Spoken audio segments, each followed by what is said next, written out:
I like a snake, and it reminded me of the question of why Adam and Eve could not have been Chinese. And the answer is because we would have eaten the snake. I'm going to tell you in 18 minutes, because I've been told 15 times that I really got 18 minutes, the secret of life. I will try to tell you the secret of life in 15 minutes. But before that, I want to tell you my journey of life, and because I'm by far the oldest of the speakers, I'm 58, I really need more than 18 minutes. So when 18 minutes come, then I have to stop and you have to invite me back to hear the other half. My life in Hong Kong started really when my great-grandfather came as a refugee from Canton, and he became very successful, and he built a house on Gough Road, which I pass very regularly, of 7 stories. And he was very smart. He had a wife and 5 concubines.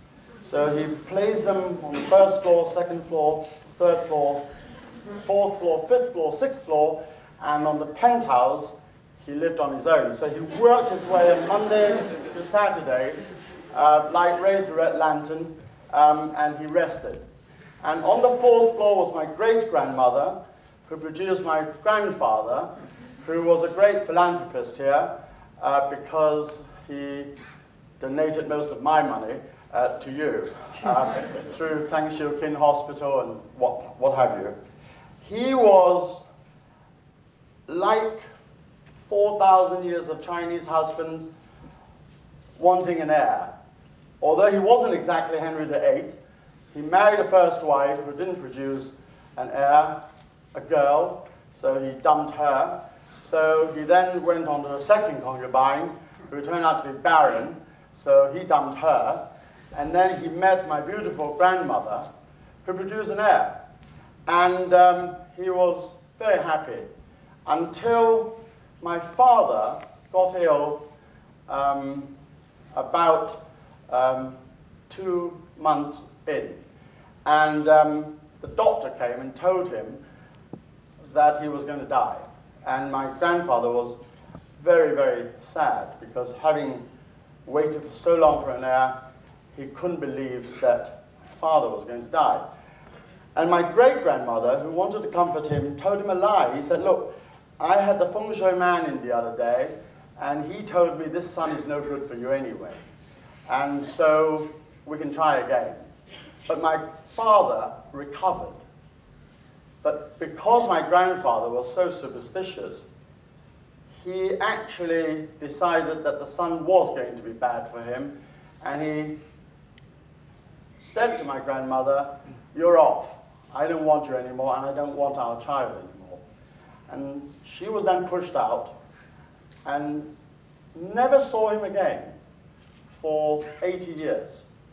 And he gave her so little money that we hardly survived, and eventually my father was rather awkward because my grandfather was getting rather famous, and he didn't want, in marrying his 4th concubine, to have somebody with a sort of slightly murky past. So he said to my father, you better go off to England with your wife and stay there. So my father and my mother were packed off, and I was left with my grandmother.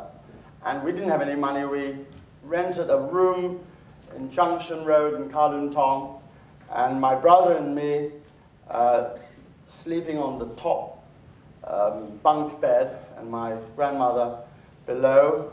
And I remember very distinctly that there was no air conditioning, whereas there was air conditioning in our landlady's bedroom. We only had a fan, and I would wake up and I would notice that my mother would actually angle poise the fan towards my brother and me so that we would be cooler. And I remember at Christmas time we would go out to dinner, and she would take us to Tai Ping Kun, and we loved prawns. But prawns were the most expensive. They were $10 each. And my brother and I would have prawns, and then I would notice she would only have pork, which was $3, because we didn't have enough money for 3 prawns. And so I became very conscious that there are some extraordinarily strong people in the world, my grandmother, who really sacrificed everything to bring us up. And I loved her to the end of her life, and she never complained, and notwithstanding how my grandfather treated her, she never moaned about him. And I think that this is a secret of life here somewhere along the line, which I'm going to alert you afterwards. But then I was packed off to England to join my parents, who had gone there for 2 years and prepared ourselves. And I remember getting on a boat, and we sailed to Athens, and we went to Belgrade, Vienna, and Paris by train. I remember in Vienna I saw a statue called Beethoven. Now, I didn't know who that was. I saw Mozart, I didn't know who he was. I went to Paris, we went to the Louvre, I didn't know what that was. But it was all going to come back. And this is another aspect of the secret of life that I'm going to tell you about. And when I got to England, my parents had prepared me for an interview at a very famous school. And I, although went to LaSalle, couldn't really speak English. And my mother said, now look, let me do all the talking at the interview. All you have to say is that my name is David Tang. So we arrived, and the headmaster came in and said, he said, right, have you had a good journey from Hong Kong? So I said, my name is David Tang. Well, I didn't get in. So that was that. And eventually we found a school, and because I was just about all right in mathematics, thank God, and your president would be pleased to hear that, the school took me on, and I failed my English O-levels 6 times before I passed. Although I got Latin, French, and Russian, because we all started on Form 3, and I was able to start at the same time. But in English, I was not able to pass the wretched exam. I practically failed to get into university, because in England, you had to get English to go to university. And I remember my English teacher saying to me, Tang, you will never speak English fluently. So that's another aspect of the secret of life that I'm going to tell you about, because I met that man about 30 years later. And I told him that he was wrong. And I use a word which I really can't use in front of the president here, followed by the word you.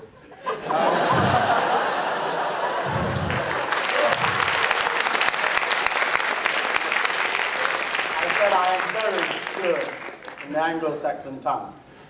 Then I went to university, and I read initially mathematics and physics. That got very hard, and I switched over to philosophy. And I love philosophy because there was a formal logic part which I enjoyed. And I then went on to try to do a PhD. By this time, my grandfather realized that perhaps I wasn't too bad. And he said, you've got to become a lawyer, typical of, sort of Hong Kong parents.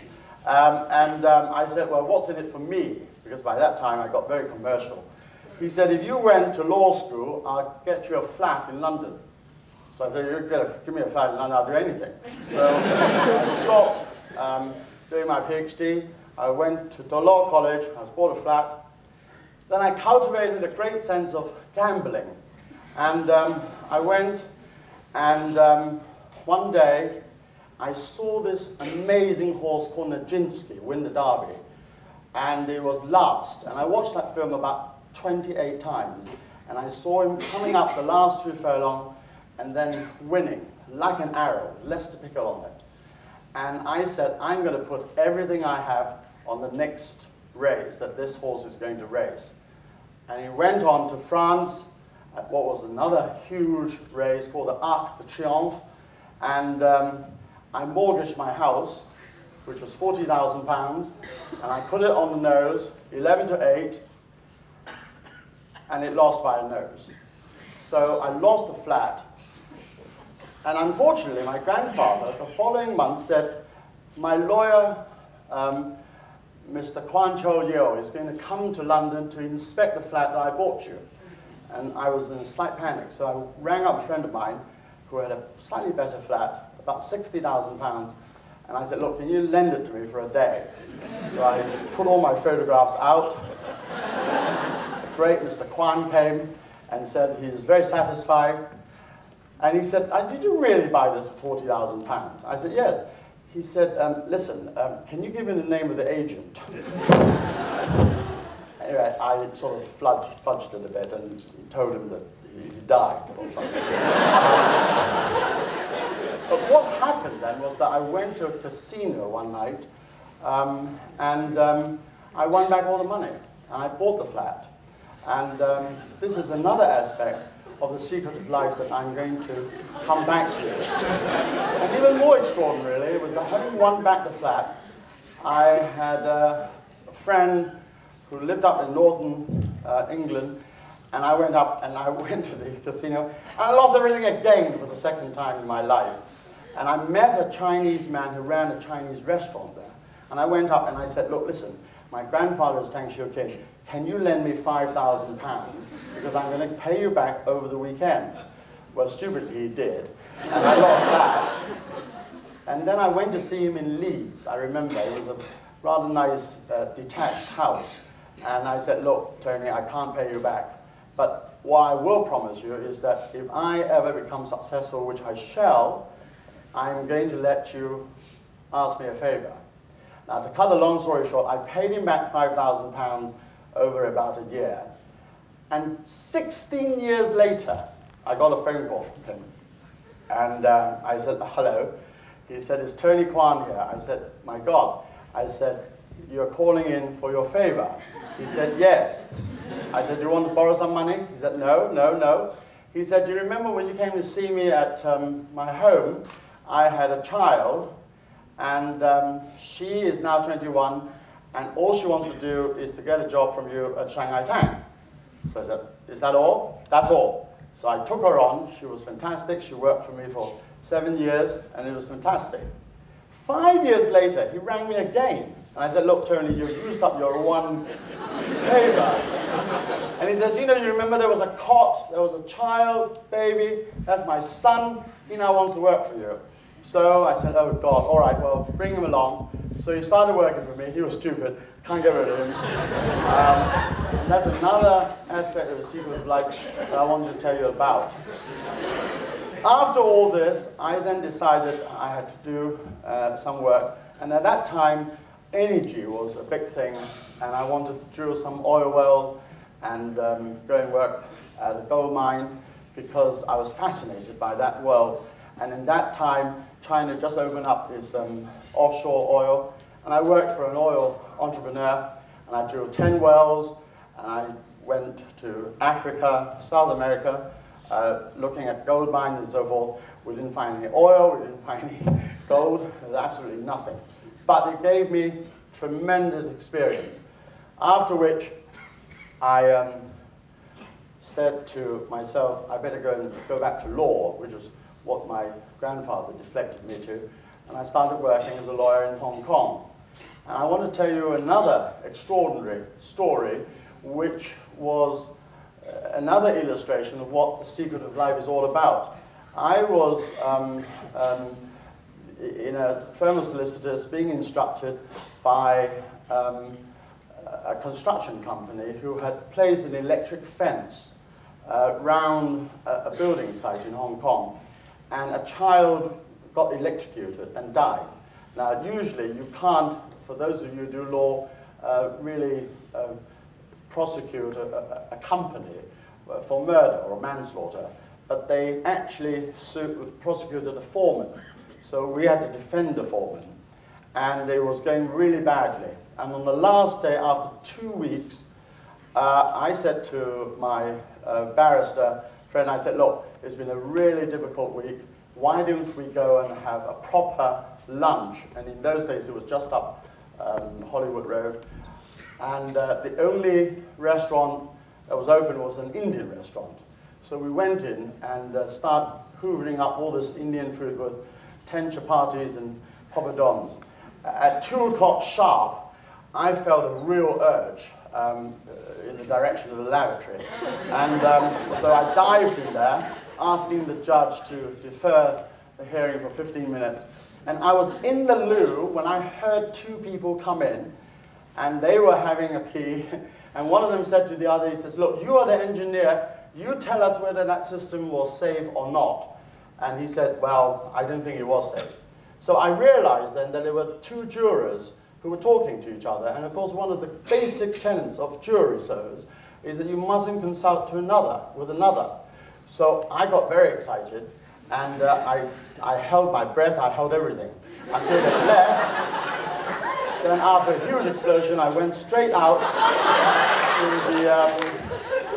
the barrister, and I told him, and we got a retrial. And thank God, because the judge said that he would have sent them to jail. On the retrial, he got off. And again, this is an aspect of the secret of life which I'm coming very near to telling you.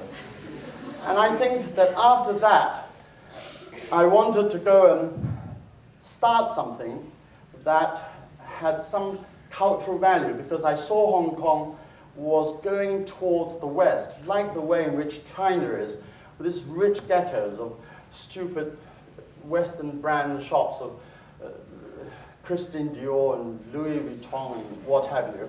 And nobody's doing anything about cultivating and improving and innovating our Chinese heritage. And I had become very interested in art. I remember 1971 when I went to see Chiang Kai-shek's first exhibition at the City Hall. I was fascinated by how this man transcended the traditional way of painting with black ink, but using this turquoise and green and wonderful colors. And I passed by this gallery in Hollywood Road, which was then owned by my now great friend Johnson Chang. I saw this fantastic painting by him, and I went in and I said, how much? And he said, $500,000. I couldn't possibly afford that. But then I remember the film I saw of Glenn Miller, the great trumpeter, and he did the same. He saw a great trumpet, and he said, look, I'll pay by bits. So I'm going to give you $5 each month, and you only give me the instrument at the end. So I started paying $10,000 a month, $20,000 a week, and eventually I got that painting. And from that painting, I started my collection, and we all bounded into the China Club.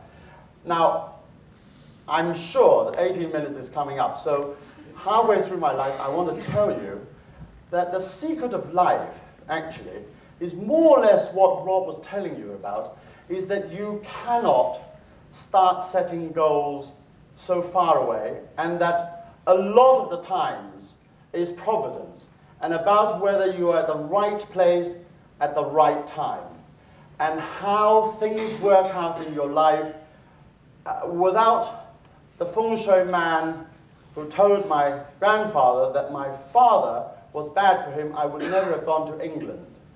If I'd gone to England and was told that I already spoke good English, and not having to show my English teacher that I was able, and I would prove him wrong, I might not have done as well as I might have today.